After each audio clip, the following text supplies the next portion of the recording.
Good evening, everyone. Good evening, good evening, good evening, and welcome, welcome. I'm so excited that you're here with us yet again on this beautiful, windy and cold, but beautiful Monday night. I am Chelselia Cookie Payne. I am the founder of Pain and Glory Incorporated, a nonprofit 501c3 entity right here in the metropolitan Atlanta area.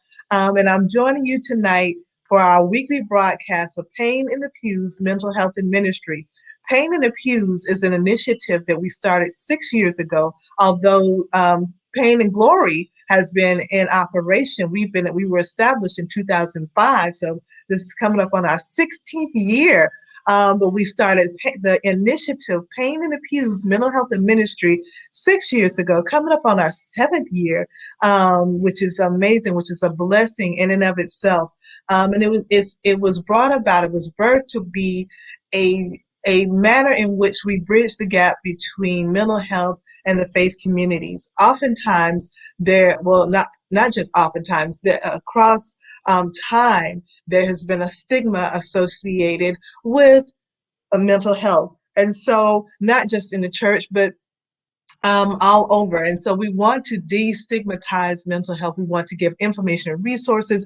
We want to give understanding of what it is, how people are dealing with it, and just many different facets, and how we can get help.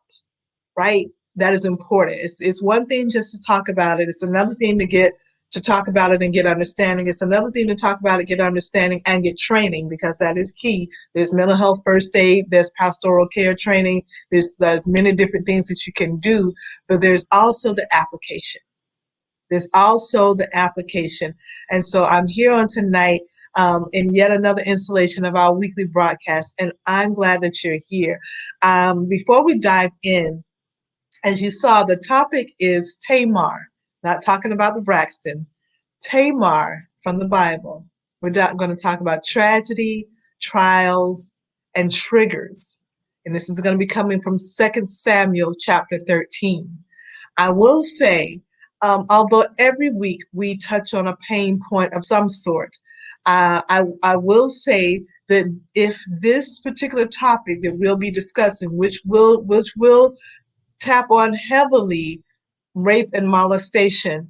If this is a trigger for you, please feel free to take note. And if this is something that you may not be able, that may be a trigger for you, please feel free to tune away. And we understand, we totally understand. Because I do understand, while some topics that we tackle each week may not be a trigger for some, and may be a trigger for some, but I do know that this particular topic, as sensitive as it is, may be just that, and I don't want you to be triggered in any way. So if you feel that you are one of our more sensitive viewers, please feel free to take note of the fact that this will be covering some sensitive topics surrounding rape and molestation. So with that said, I want to kind of get started. And as you're coming in, I welcome you. I embrace, if I could embrace you. So here's your virtual hug. Here's your virtual hug. I'm so glad that you're here. If this is your first time joining us, or if you've been with us multiple times, or if you've been with us every week, I'm happy you're here. I'm blessed that you're here.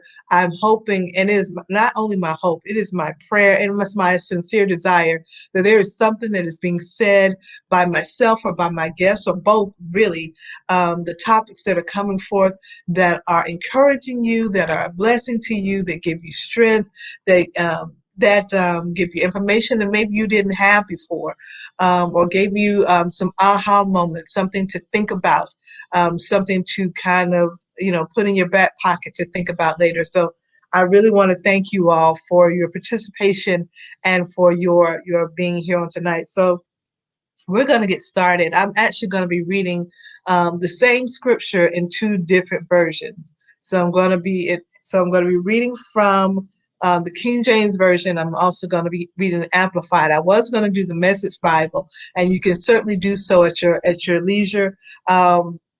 But for the sake of this particular talk on tonight, I thought that the Amplified version did a sufficient job of bringing out the points that we're going to be talking about on tonight.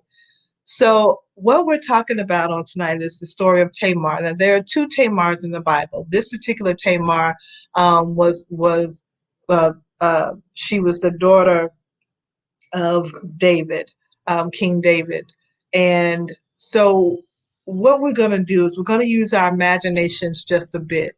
And this won't be too much of a stretch. We use our imaginations probably more so now because of the pandemic being at home. We use our imaginations probably more than that. We use that muscle probably more than we have in a while. So we're going to use our imagination tonight. And we're going to take Tamar from biblical times, and we're going to bring her up to the 20th and 21st centuries. All of us that are on here on tonight were born in the 20th century, and we're now living currently in the 21st century. So we're going to take Tamar from the biblical times, and we're going to bring her modern day from the 20th. And I say 20th century because this is going to be touching on some childhood things, some things when we were younger. So the 20th, and we're currently in the 21st century. So I want you to, as I'm reading this, and I'm going to pause and interject some things, and I want you to just kind of to interject your thoughts and your perceptions of how or your imagination of how you see this as we're reading here. Second Samuel. I was gonna read the Amplified first, but I think I'll read the King James first, and then we'll switch over to the Amplified, and I'll kind of break that down a little bit. As you're joining on, if you're just joining on, again, welcome, welcome, welcome. I do want to say, I usually don't say this. I haven't in the past, but because of tonight's topic, this will be a sensitive topic, and it's going to be dealing with rape and molestation. And if this is a trigger for you, I want you to be well aware of it before we dive in. Just want to be sensitive to you. Amen? Amen. So, 2 Samuel chapter 13. We're talking about Tamar, but we're bringing Tamar into the 20th and 21st century. We're bringing her modern day. Verse 1 says, "And it came to pass after this, that Absalom, the son of David, had a fair sister, whose name was Tamar. And Amnon, the son of David, loved her."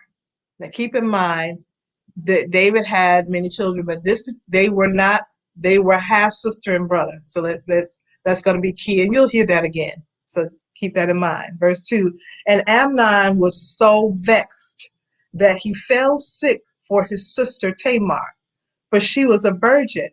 And Amnon thought it hard for him to do anything to her." Keep that in mind. We're going to come back to that in the Amplified version. I'm just going to read through this. Stay with me. As they say, stay with me. "But Amnon had a friend." Keep that in mind. Type that in the comments. Friend. Okay? You don't have to type the whole thing, just friend. "But Amnon had a friend whose name was Jonadab, the son of Shimei, David's brother. And Jonadab was a very subtle man." We'll get into what that means in a moment. Keep in mind, I'm going to pause right there. It says in verse 3, "But Amnon had a friend whose name was Jonadab, the son of Shemaiah, David's brother," which made them related as cousins. Keep that in mind. Family. Type that in the comments. So the first thing we typed in was friend. Second thing we're typing in, family. Okay? Type that in the comments. "And he said unto him," this is what Jonadab said to Amnon. "And he said unto him, Why art thou, being the king's son, lean from day to day? Lean from day to day. Wilt thou not tell me?" And Amnon said unto him, "I love Tamar, my brother Absalom's sister." And Jonadab said unto him, "Lay thee down on thy bed, and make thyself sick. And when thy father cometh to see thee, say unto him, I pray thee, let my sister Tamar come and give me meat, and dress the meat in my sight, that I may see it and eat it at her hand. So Amnon, verse 6, so Amnon laid down and made himself sick. And when the king was come to see him, Amnon said unto the king, I pray thee, let Tamar my sister come and make me a couple of cakes in my sight that I might eat at her hand. So he's following the instructions to the T that his friend gave to him to trick Tamar. So, verse 8, Tamar went to her brother's Amnon's house, and when he was laid down, she took flour and kneaded it, made cakes in his sight, and did bake the cakes. I'll get to my point about that in a moment. But remember that she's preparing this food. And she took a pan and poured them out before him, but he refused to eat. And Amnon said, have out all men from me. And they went out every man from him. And Amnon said to Tamar, bring the meat into the chamber that I may eat of thine hand. And Tamar took the cakes which she had made and brought them into the chamber to Amnon, her brother. So I'm going to stop right there, and I'm going to switch over to the Amplified version. I'm switching over there, and I'm going to read the same few verses really quickly, but they're going to be in the Amplified version. Then we're going to pick up because there's some key things I want to pull out. And keep in mind, now we're really transitioning. We're going to take biblical times Tamar and bring in her modern day. Amplified version of 2 Samuel chapter 13, starting at verse 1. And it happened afterwards that Absalom, the son of David, had a beautiful sister whose name was Tamar. And Amnon, her half-brother, the son of David, was in love with her. Problem number one, going back to when we typed in family. This is his half-sister. Although they may not have had the same mother, they had the same father. The same father meaning they had the same blood. Of course, in biblical times, things were different. But keep in mind, we're bringing Tamar modern day. We're bringing her modern day. The Bible here takes note that she was beautiful. It's interesting that it brings out the fact of how she looks for the purpose of this particular segment. But keep in mind, looks have nothing to do with when a person has their mind made up to control or contort a situation. Looks have nothing to do with it. It says Amnon, verse 2, was so frustrated because of his half-sister Tamar that he made himself sick, for she was a virgin, and Amnon thought it impossible for him to do anything to her. So he had restrained himself. He knew that was his half-sister, even though he had feelings for her, strong, unnatural feelings for her. He did not have a plan to do anything to her. As a matter of fact, he indeed had done well to stay from her, so much so that it made him sick. But, verse 3, Amnon had a friend whose name was Jonadab, the son of Shemaiah, David's brother, and Jonadab was a shrewd, cunning man. He said to Amnon, why are you, the king's son, so depressed this morning? Will you not tell me? And Amnon said to him, I am in love with Tamar, my half-brother Absalom's sister. Jonadab said to him, go to bed. Now here's where the plotting comes in. Here's where the scheming comes in. Here's where the tragedy begins. We're talking about tragedy, trials, and triggers. Here's where the tragedy begins. The plot. Go to bed and pretend you're sick. And when your father David comes to see you, say to him, just let my sister Tamar come and serve me food, and let her prepare it in my sight, so that I may see it and eat it from my hand. And being caught up in the whole situation, being caught up in his flesh, being caught up in ignorance, Amnon did just that. Amnon lay down and pretended to be sick in verse 6. And when the king came to see him, Amnon said to the king, please let my sister Tamar come and make me a couple of cakes in my sight, so that I may eat from her hand. He did verbatim what his friend told him to do. Then David sent word to the house for Tamar, saying, go now to your brother Amnon's house. Now, this is her father who is saying, go to your brother's house. He is sending her there and prepare some food for him. So Tamar went as she was instructed. Tamar went to her brother Amnon's house, and he was in bed. And she took dough and kneaded it and made cakes in his sight and baked them. Now, any of us who've ever made anything in the kitchen, anything that has required uh, being mixed, put together, and put in an oven to bake, you know that takes time. So he sat there. He had time to think. He had time to reconsider. He had time, on the other hand, to allow his imagination to run wild and really hone in on his plot to do harm to his sister. And apparently, in this instance, that is exactly what he did. She took the pan and dished them out before him, but he refused to eat. And Amnon said, have everyone leave me. That should have been a red flag. Red flag. Then Amnon said to Tamar, bring the food into my bedroom, so that I may eat from your hand. So Tamar took the cakes she had made and brought them into the bedroom of her to her half brother Amnon.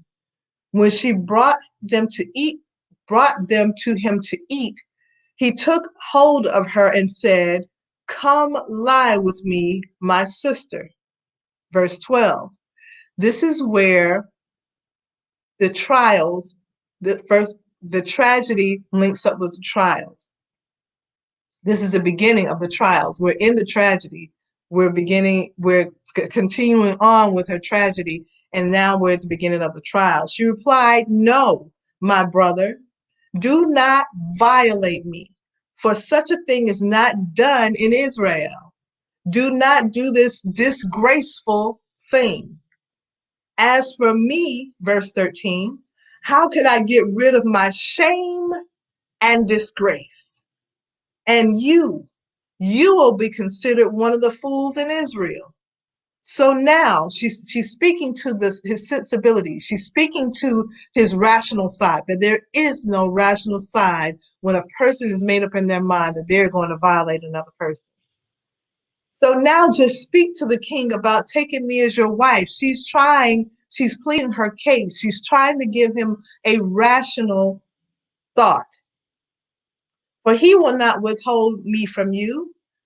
But he would not listen to her. And since he was stronger than she, since he was stronger than she, he violated her and lay with her.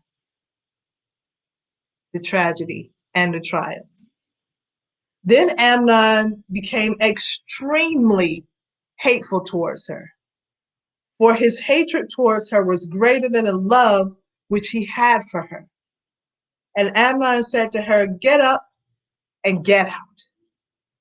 Let's pause right here. Take a deep breath. Let it out. Take a deep breath. Let it out. But she said, no, because this wrong, no, because this wrong of sending me away is worse than the other that you have done to me. But he would not listen to her. Instead, he called his young man, who was his personal servant, and said, now throw this woman. Before it was my sister, my half sister. Now it is this woman. Now throw this woman out of my presence and bolt the door behind her. Lock the door behind her. Now Tamar was wearing a long sleeve robe of various colors, for that is how the virgin daughters of the king dressed themselves in robes. Then Amnon's personal servant took her out and bolted the door behind her. So Tamar put dust on her head, or she put ashes on her head in grief, and tore the long sleeve robe which she had on, and put her hand on her head, and went away crying out for help. Take a breath. Breathe in, breathe out.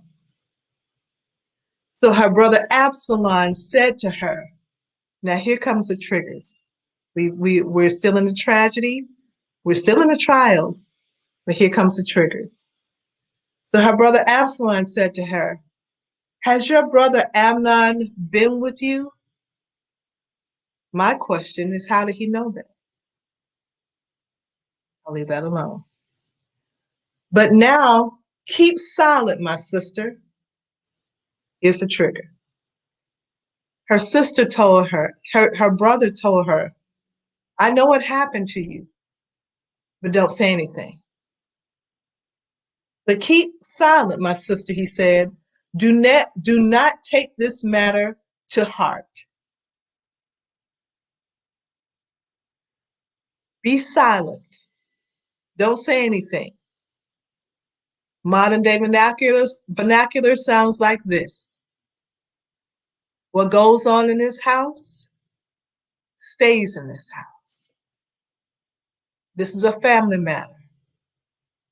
We don't talk about it. So this is what was happening. This is the trigger of our Tamar. Here's what happens. So Tamar remains secluded in her brother Absalom's house. She remained secluded in her brother Absalom's house. Remained. You don't hear of Tamar in this again in the context of this particular Tamar. She remained secluded in her brother Absalom's house. Here's a trigger. We're still in the trigger. Here's yet another one. Now, when King David heard all these things, he was very angry, but failed to take any action. Here we have Tamar. As I said, we're bringing Tamar modern day. Here's this young woman who has a half brother. Her father tells her to go and prepare. The brother Amnon has come up with this well, he didn't come up with it. He went along with this elaborate scheme that his friend came up with. The friend concocted this scheme in order to rape Tamar. Tamar is unknowing of what is going to happen to her. And her father sends her to the house. Her father did not have any discernment. Her father did not shield her. Her father did not protect her. And it's interesting to note that Absalom, just upon seeing her, knew what happened. So I wonder, was there a pattern? I just wonder. I wonder if the behaviors prior to, or the conversations prior to, what had Amnon said to Absalom to make him think that this had taken place? Family. That no one said anything. So now Tamar is in a house. She's in a situation. She's in a predicament where she is, I'm sorry, my hair is on my face, I apologize, where she is helpless, outnumbered, and alone. She's fearful, And now, as she is speaking rationally to her half brother, giving him rational things, she's telling him, no, don't do this. If you want to do this, do it the right way. Go to my father and ask him to let you marry me and let this be done right. I'm certain he'll give me to you. What a way to live. What a way to live. There's she was trying to save literally her life.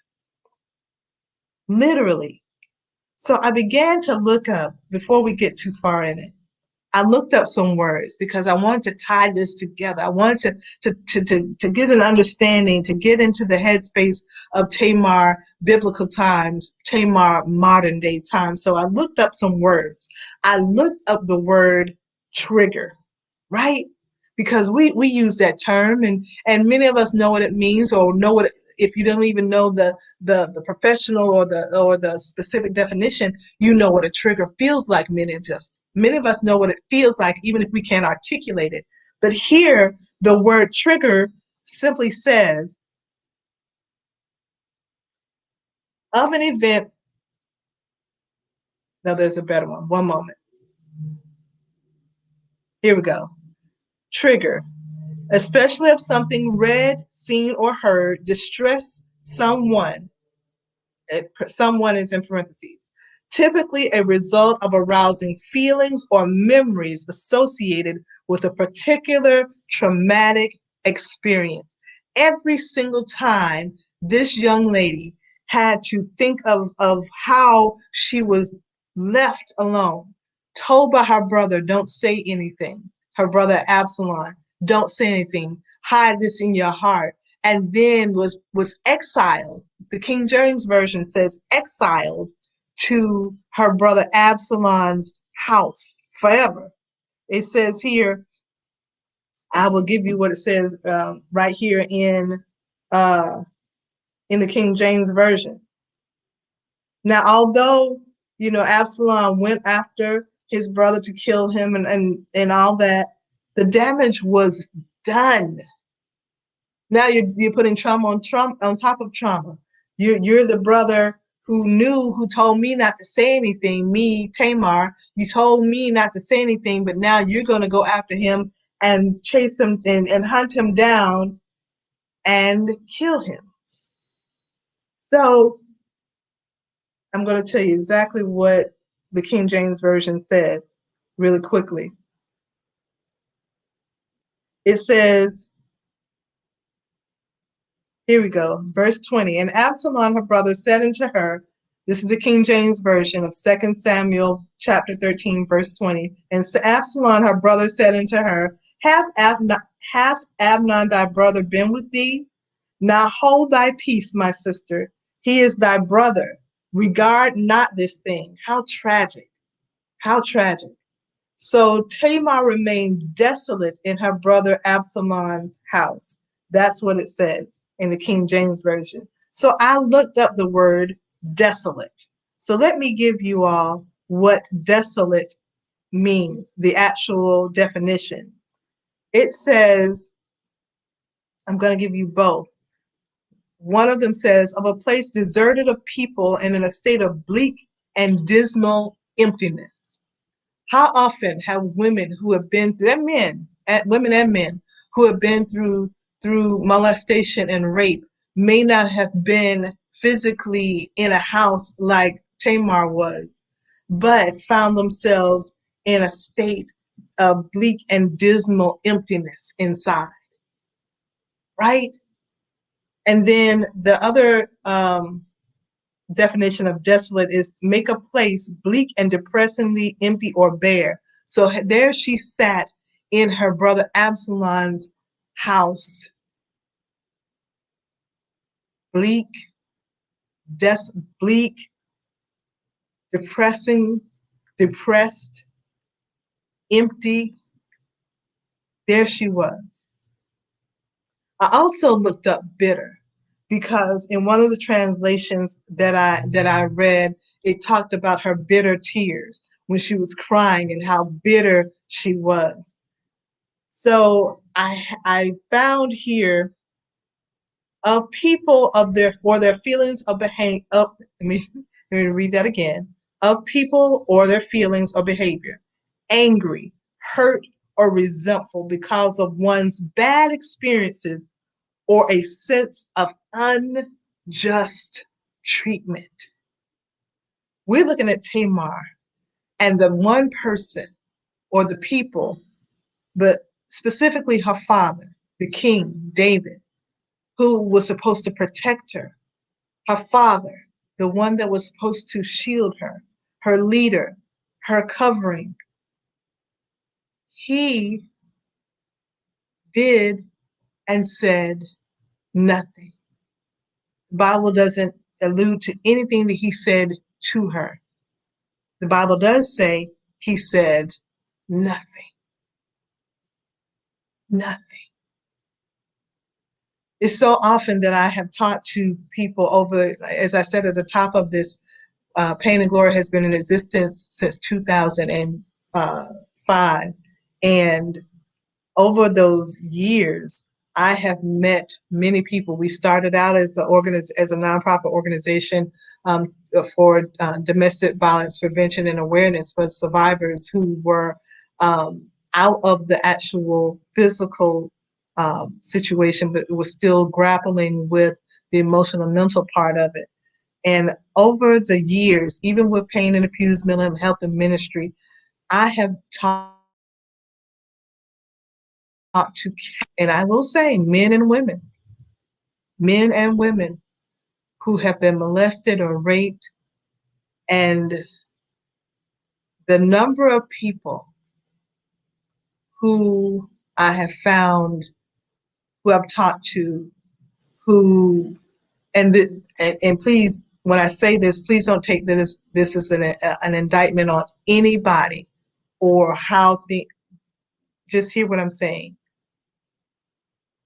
The countless number of people that I have come across where their pain, their most tragic injury as pertains to rape and molestation came from within, from someone in their family or someone in their church. And oftentimes, those people, when they spoke up either to family members, not all, please understand that when I say not everyone I've talked to has had the same testimony, not all, but some, many have said that when they went to a family member, when they went to share, to talk to leadership at church, that it did not turn out the way that they thought. It did not, when they were abused sexually, physically, and the person in their family or the person serving in ministry, nothing happened. That place of desolation, that bitterness, those triggers, that tragedy, those trials, unless help is received, they go nowhere. And help goes beyond prayer. Although prayer is so key, I'm going to post up here some resources, because just as we go to have a broken arm set, just as we go to have a rotten tooth pulled, just as we go to get our eyes, our poor vision, corrected, there's some heart issues. There's some emotional issues. There are some trauma, trials, and triggers that people are carrying. I have talked to people who are well into their 60s, 70s, 80s, who are dealing with issues that happened to them when they were children, teenagers, and young adults. And there's this lie that's floating around that I want to dispel, that children are resilient. Children will get over it. They won't even remember it. That is a lie from the pit of hell. That is a lie. And I wish people would stop saying that. Kids who have experienced trauma that we just brush them to the side or they'll forget about it. And I'm not just talking about sexual abuse. I know that's what tonight's topic is, but kids who have experienced all sorts of things and we push it aside and we push it aside. And then they get to be a dysfunctional adults that we don't know where it came from. I don't know why they act like that. Well, let's take an inventory. Let's take an inventory. So there was another word that I looked up, and I think that this ties in. So I told you all we talked about trauma. I'm sorry, we talked about trigger. The definition for trauma is emotional shock. This is what Tamar was experiencing. She rent her clothes, she tore her clothes, put ashes on her head, began to weep and cry so bitterly. And then when she got to someone she thought was going to help her, her brother and her father, they did nothing. They told her, shh, don't you say anything. Don't say anything. That's your brother. That's what the Bible says. Don't take this to heart. What? So, trauma, emotional shock following a stressful event or a physical injury, which may be associated with physical shock and sometimes leads to long-term neurosis. They exiled her. She was in exile. She was put away. She was ostracized. And how often have people been ostracized modern day? We may not call it that. We may not call it ostracized. We may not call it they've been put in desolation, or we may not call it that, but our actions do. Our actions do. The person who was molested at church, we don't talk about. We let the person who molested them continue to still serve in ministry. We let them get up before them, or whatever the case may be. I've heard the stories. I've heard them. We don't say anything at the family gatherings. We still invite such and such to the family gatherings, or we don't, but we don't say anything about it. We treat the victim as if they are a pariah. Take a moment, breathe, inhale, exhale. But the Bible goes on to talk about how Absalom, it took him, I think it went on to talk about there was some time that passed, 2 full years, there it is, 2 full years. And he was after Absalom. Amnon, I apologize. He was after Amnon, looking for him for what he had done to Tamar. So not only was Tamar tormented by one simple act of kindness she was doing at the bequest of her father to go and bring food to her brother. Now you've got Absalom, who's tormented in a sense, because he's hunting his own brother because of what happened to his sister. He wasn't there for her. So in his way, in his uh, machismo way of handling it, taking things in his own hands, him taking care of it for his sister, or maybe to appease his own guilt, he goes after his brother to kill him. How did that help? How did that help? A lot of times, victims of domestic abuse, sexual abuse, victims, of different types of emotional abuse, even spiritual abuse, people who experience abuse often don't speak up because of what they think that others are going to do to how it's going to play out. Is it going to get worse? Is it going to, are they going, if I tell my best friend, if I tell my cousin, is it going to be worse? If I go to my pastor, if I go to my father, if I go to my mother, will it get worse, or will it get better? So you have children who suffer in silence and they become like Tamar, isolated, not isolated physically, but isolated spiritually, isolated emotionally. But tonight, I want you to know that there is help and there is hope. If you or someone you know is like a modern day Tamar, and you or someone you know has experienced, and it doesn't even have to be molestation, because I know that this was talking about rape, but and let me go ahead and put that up here now. So I'm going to put up on the screen the National Rape Hotline. So this is for anyone that you may know that needs this information. The National Rape Hotline, 1-800, well, you see it on your screen there. You can either screenshot it or write it down, but it's right here on the screen for you.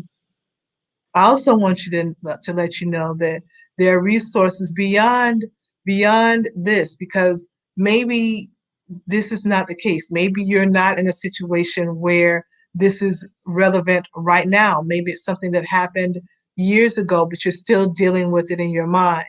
I want you to take a moment and go to psychologytoday.com. I want you to go to psychologytoday.com. In there, you will find psychologists, that mental health professionals that are specifically designed for what you need. You can look through and find a mental health professional that suits your needs. Maybe you want to work with only a female. Maybe you only want to work with a male. Maybe you only want to work with someone older. Maybe you want someone who's only African American. This is available to you. I also want to put on here the National Alliance for Mental Illnesses. Put that up here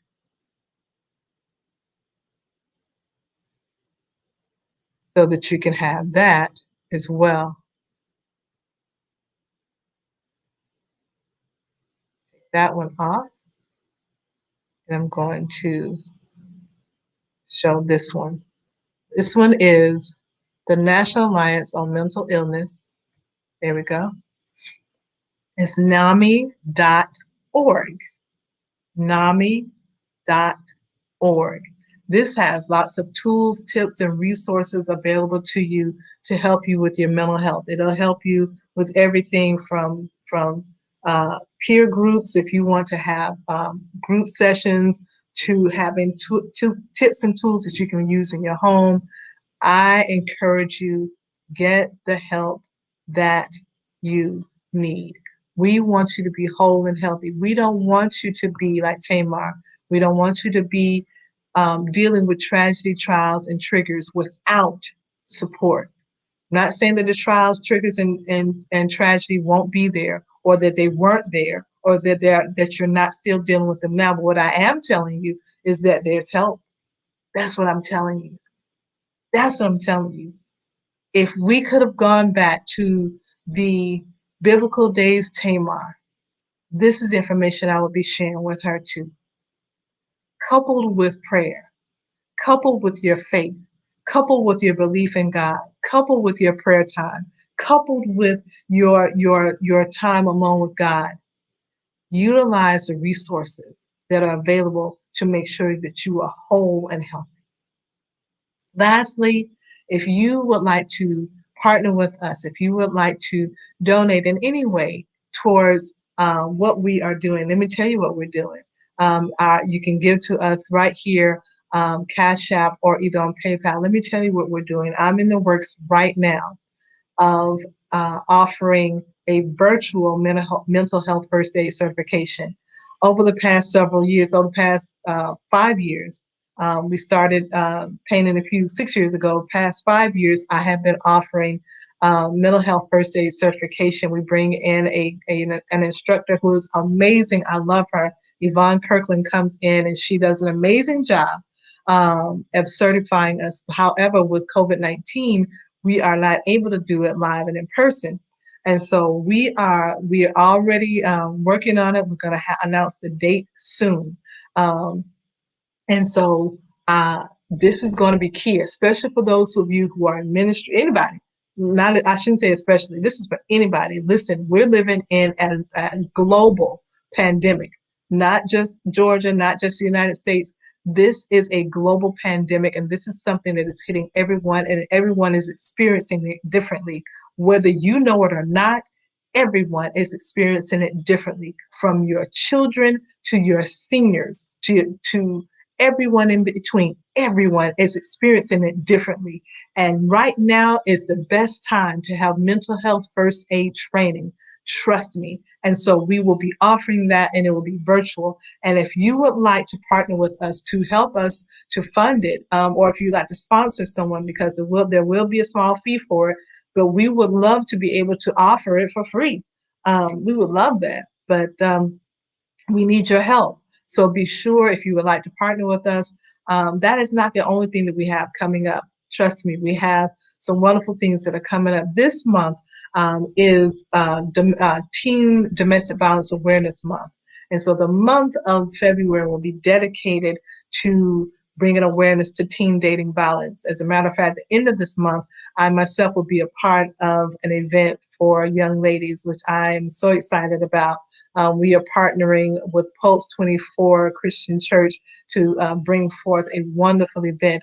Every year, we typically do What's a Girl to Do, and this actually ties into What's a Girl to Do, dealing with teen dating violence awareness and prevention. So I invite you to stay tuned, stay connected to us here on Pain and Glory, and you'll get more information. Listen, I want you to be healed, whole, and healthy.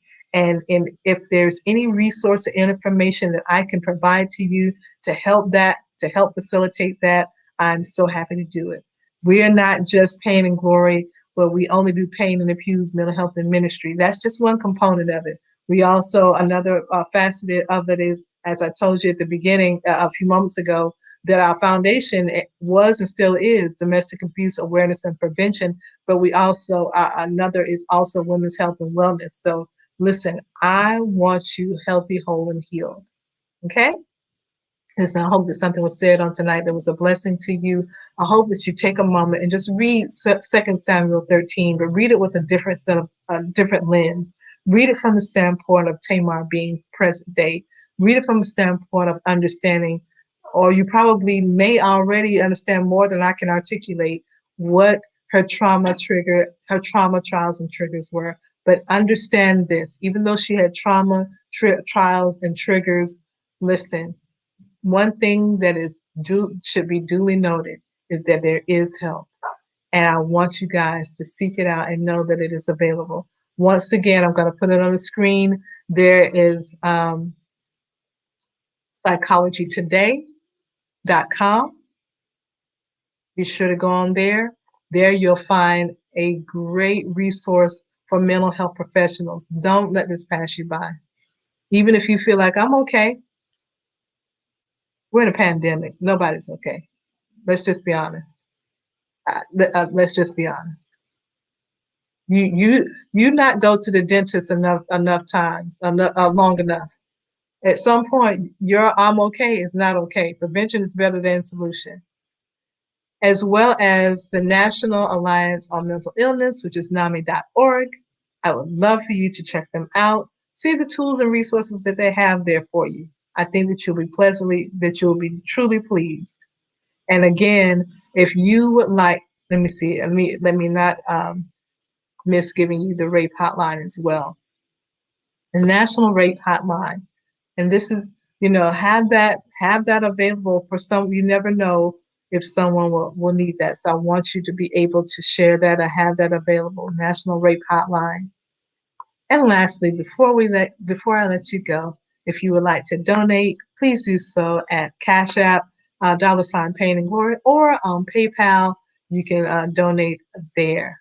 We love you here at Pain and Glory. We thank you for being a part of tonight's session. Listen, we've got some great guests coming up. Oh my goodness! But I want you listen. If you missed last week, go back and watch the replay.